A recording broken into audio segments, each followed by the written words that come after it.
happens when law enforcement works behind a mask? Today, we're exploring the legal rights and psychological impact of concealed identities. On this legal perspective, let's welcome back Allie Menegakis, attorney at Klikas Law Firm, and we're also joined by Donna White, licensed professional counselor and owner of 8 Pathways Holistic Counseling. Ladies, welcome. Good to have you back. Great to be here. Yeah, thank you. So when we talk about concealed identities in law enforcement, we're not talking about the undercover cop, right? We're actually talking about physical covered faces.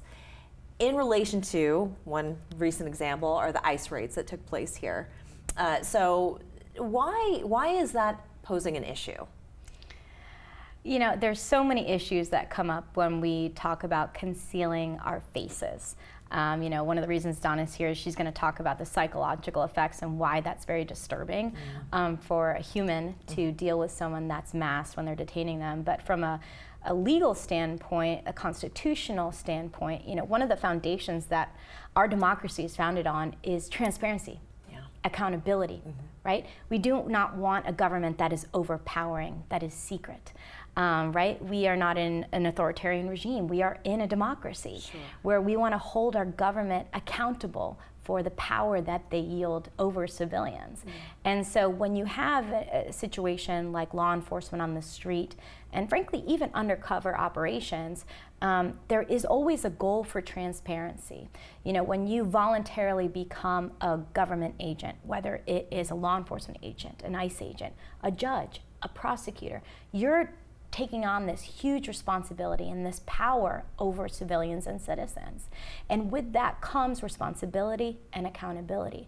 But if you're physically hiding your face and you're refusing to identify yourself, and sometimes we've seen refusing to wear uniforms that identify who you are or vehicles that identify who you are, you're dealing with serious due process concerns where people don't know what's happening to them, and more importantly, and also as importantly, they're unable to find out later on who those people were. Interesting. So if you want to sue someone or you have a criminal case or an immigration case, you don't know who that person was that may have violated your rights. What are the psychological implications of this, Donna?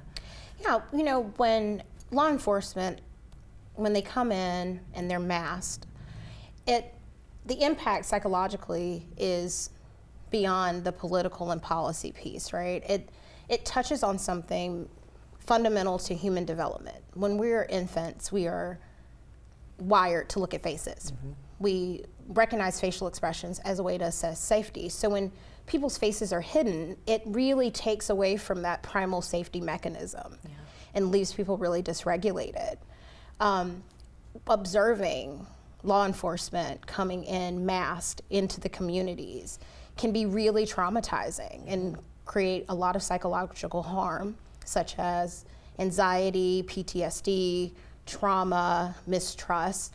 People don't really know who to trust.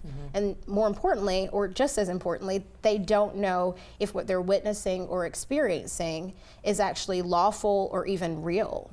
So it creates this really tense environment. But if I were to play devil's advocate, Allie, you know, you see some of these arrests in other countries of cartel members, and usually the soldiers or the law enforcement, they are covered from head to toe in protection of their identities so that they're not a target, their families don't become a target. So is it safe to say that that could be one reason why these ICE agents I think that is definitely one of the argued reasons as to why we are seeing ICE agents covering their faces with the masks. But again, I mean, you're talking about like cartel. Here's an example. Cartel members are prosecuted by federal prosecutors. They're sentenced by federal judges. All of those people in that situation, including jurors, by the way, we have the confrontation clause. We have defendants who have the right to see these people and actually hear their names. But we don't mask those people. Why? Because it is unconstitutional, it is lack of transparency, you're violating the confrontation clause, and we have to have accountability for our agents.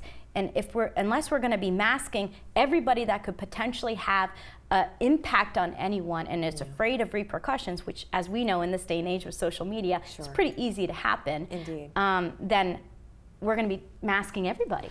With just about 20 seconds left, are there laws that prevent lay people from concealing their identities? There is a South Carolina law that originated in the 1950s regarding the KKK that prohibits any civilian from wearing a mask of any kind, except for a few exceptions, which include work-related purposes. Okay. Surprisingly, it doesn't include health-related purposes. Right. So anyone, like you said, that's wearing a COVID mask is technically violating that law. And we actually have a case in Charleston County right now where there is a young man who was arrested for that, and he was covering his face to conceal a deformity, and he was charged with that. Interesting. All right. Well, so much more to unpack, but we've run out of time. But for more information on Clekus, you can go to 843-9000000 or clekus.com. Thank you, ladies, both for joining us. Thank you. Good to see you.